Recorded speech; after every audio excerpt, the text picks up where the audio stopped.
Hello students, last class में हमने देखा था Jones chopper and today we will discuss about the Morgan's chopper. Morgan's chopper is the last topic of this unit. This chopper is also a voltage commutated chopper, and in it we also use the class D commutation. In this circuit, T1 is the main thyristor, diode D1, capacitor, and this is the saturable reactor. All these three components make the commutation circuit for the Morgan's chopper. इस saturable reactor के लिए हम assume करेंगे कि जो exciting current है it is a negligibly small. It means जब हम सैचुरेबल रिएक्टर को सैचुरेट करेंगे, when it will be saturate, it has very low inductance. इसमें हम कैपेसिटर को अज्यूम करेंगे कि it is a initially charged. Means जब थायरिस्टर T1 हमारा टर्न ऑफ रहेगा, ऑफ पोजीशन में रहेगा, उस टाइम पर कैपेसिटर गिवन पोलैरिटी से चार्ज्ड है. कैपेसिटर का चार्जिंग पाथ होगा VDC, capacitor, saturable reactor and the load. जब थायरिस्टर T1 को ट्रिगर करेंगे तो thyristor T1 will turn on or capacitor voltage appears across the saturable reactor.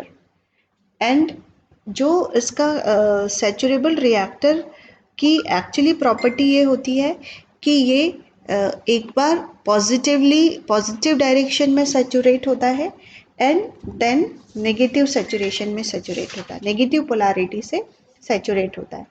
Okay, तो जब भी हम थायरिस्टर T1 को ट्रिगर करेंगे तो जो फ्लक्स है इस सैचुरेबल रिएक्टर का वो ड्राइव होगा from positive saturation to negative saturation.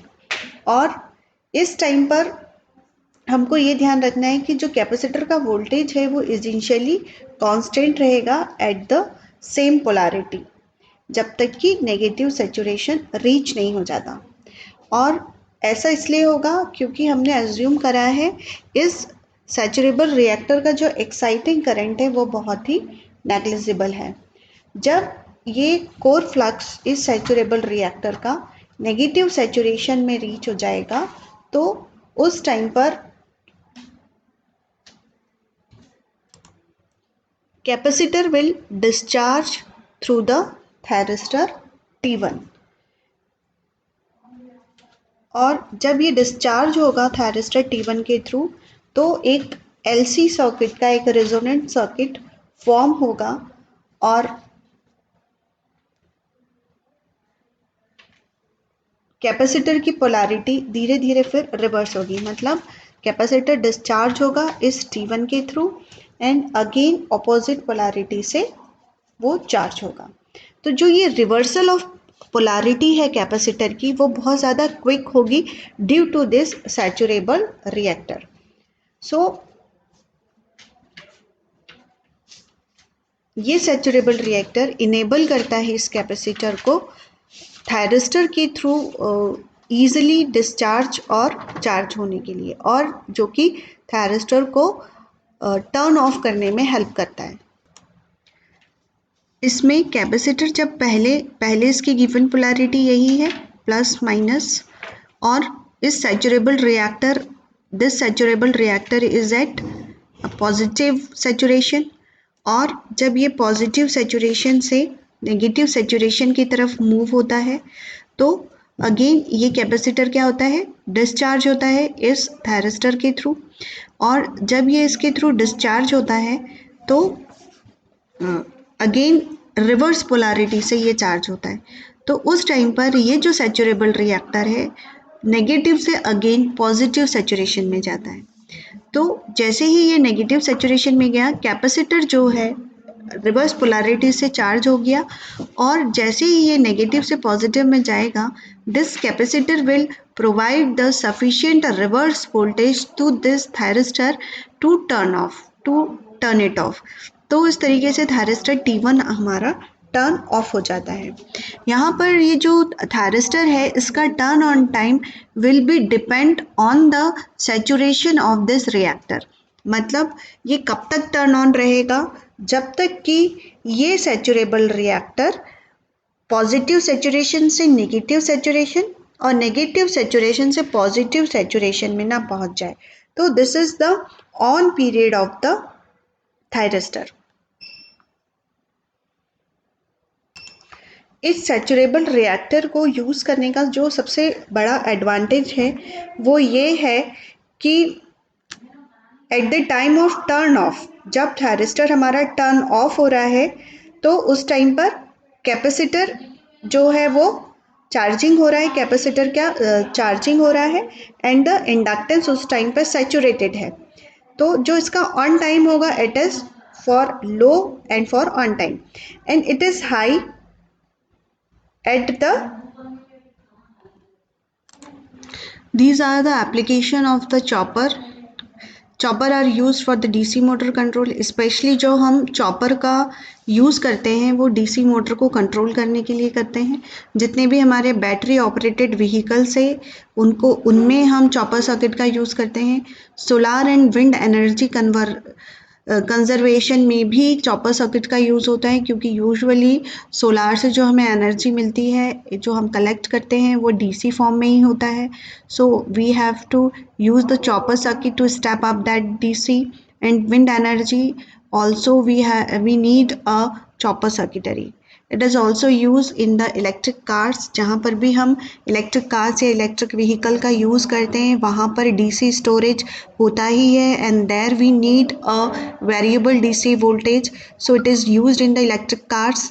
Airplane and spaceships में भी हम रेगुलेटेड डीसी पावर सप्लाई का यूज़ करते हैं and the chopper circuits are used as a power supply in computers, commercial electronics and all the electronics instruments.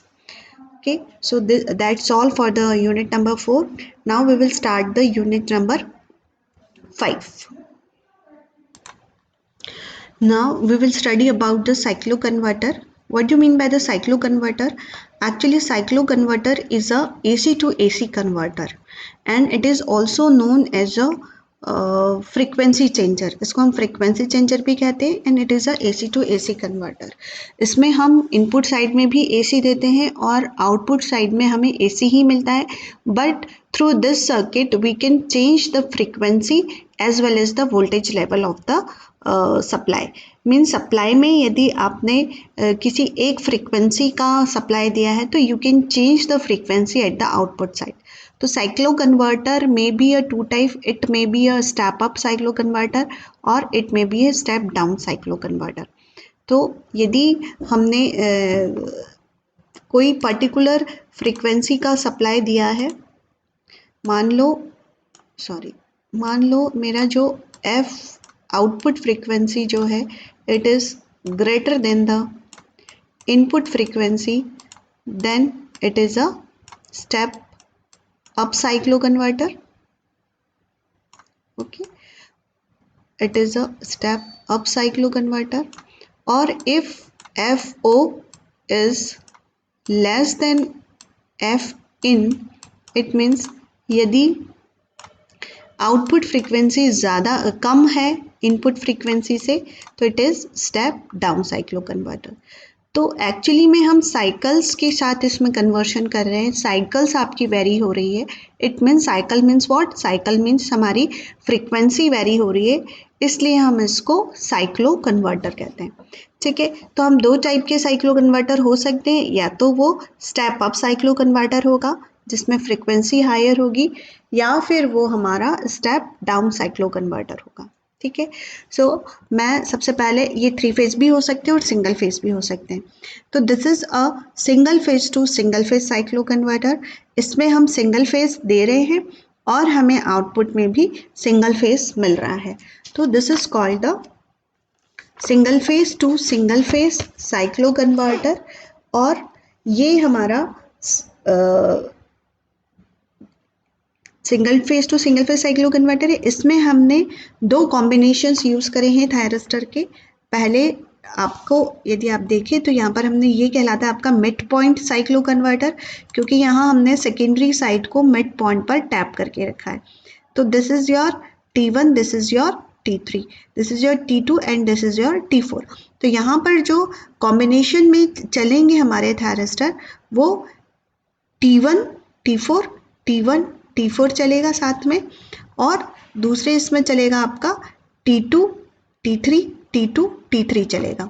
Okay, तो ये है हमारा step up cyclo converter. Step up cyclo converter क्यों है? क्योंकि इनपुट में हम दे रहे हैं, मान लो ये 50 हर्ट्ज की साइकिल हम इनपुट साइड में दे रहे हैं, तो हमें जो आउटपुट ये इसका ये this is the output waveform, ये हमें देखिए ज़्यादा इसकी फ्रीक्वेंसी मिल रही है, इसलिए ये हमारा स्टेप अप साइक्लो कन्वर्टर है। अब ये ऑपरेट कैसे करेगा इसको हम देख लेते हैं। इसमें जो दो थायरिस्टर है आपके T1 और T2, ये आपके पॉजिटिव ग्रुप के थायरिस्टर है, और जो T3 एंड T4 है ये आपके नेगेटिव ग्रुप के थायरिस्टर है। मतलब कि जब T1 कंडक्ट करेगा तो आपको पॉजिटिव कंडक्शन होगा, पॉजिटिव करंट मिलेगा, और जब आपका T2 कंडक्ट करेगा, ठीक है, दिस इज द T2, तब भी आपको पॉजिटिव मिलेगा, यही डायरेक्शन मिलेगी। सिमिलरली जब T3 कंडक्ट करेगा तो अब देखिए T3, यदि T3 ने कंडक्ट किया तो करंट की डायरेक्शन रिवर्स हो जाएगी, और T4 ने कंडक्ट किया तो करंट की डायरेक्शन अगेन आपकी रिवर्स हो जाएगी। इट मीन्स T3 और T4 जब कंडक्ट करेंगे तो रिवर्स वोल्टेज मिलेगा, हमें नेगेटिव वोल्टेज मिलेगा, और जब T1 और T4 कंडक्ट करेंगे तो हमें पॉजिटिव मिलेगा। ठीक है, तो ये हमारी इनपुट साइड की पॉजिटिव वेव है। अब हमने क्या किया, 0 से लेकर T1 तक T1 को ट्रिगर किया, क्योंकि जब आपकी पॉजिटिव हाफ होगा उस टाइम पर A जो है वो पॉजिटिव पोटेंशियल पर होगा और B जो है वो नेगेटिव पोटेंशियल पर होगा। तो जो T1 है वो फॉरवर्ड बायस में है और B के लिए T4 फॉरवर्ड बायस में। तो आप जब T1 को ट्रिगर करोगे तो T1 चलेगा, इसको कम्यूटेट कर दोगे, और T4 को ट्रिगर करोगे तो आपका T4 कंडक्ट करेगा। जब T1 कंडक्ट करेगा तो पॉजिटिव हाफ मिलेगा, जब T4 कंडक्ट करेगा तो नेगेटिव हाफ मिलेगा। तो हम ऑल्टरनेटली पूरे पॉजिटिव हाफ साइकिल में T1 और T4 को ट्रिगर करते जाएंगे। तो देखिए, पहले T1 ने किया तो पॉजिटिव मिला, T4 ने किया तो नेगेटिव मिला, T1 ने किया अगेन तो पॉजिटिव मिला। तो जो आउटपुट मिल रहा है वो तो हमें AC ही मिल रहा है, लेकिन इसकी जो फ्रीक्वेंसी है उससे 3 टाइम्स ज़्यादा इसकी फ्रीक्वेंसी है। और इस पॉइंट पर दिस इज द 180 वाला जो ये पॉइंट है, 180 के बाद हमारी जो सप्लाई है वो नेगेटिव हो गई।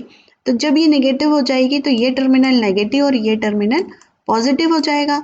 इट मीन्स इस टाइम पे T3 आपका फॉरवर्ड बायस में होगा और यहाँ पर T2 फॉरवर्ड बायस में होगा। तो हम T2 और T3 को ऑल्टरनेटली चलाते हुए जाएंगे इसी मैनर में। तो जब T2 कंडक्ट करेगा तो पॉजिटिव वोल्टेज मिलेगा, T3 कंडक्ट करेगा तो नेगेटिव। तो इस मैनर में हम T2 T3 को कब तक चलाएंगे, up to omega T is equal to 360 degree तक। और अगेन जब पॉजिटिव हाफ आएगी तो हम T1 और T4 के कॉम्बिनेशन को चलाएंगे। तो this is the single phase two single phase cyclo converter and it is a step up cyclo converter, क्योंकि जो इनपुट वोल्टेज की फ्रिक्वेंसी है वो आउटपुट वोल्टेज के कंपैरिजन में कम है और आउटपुट वोल्टेज की फ्रीक्वेंसी हमें ज़्यादा मिल रही है, इसलिए it is a step up cyclo converter. Okay, rest of the circuit we will study in the next class. Okay, thank you, have a nice day.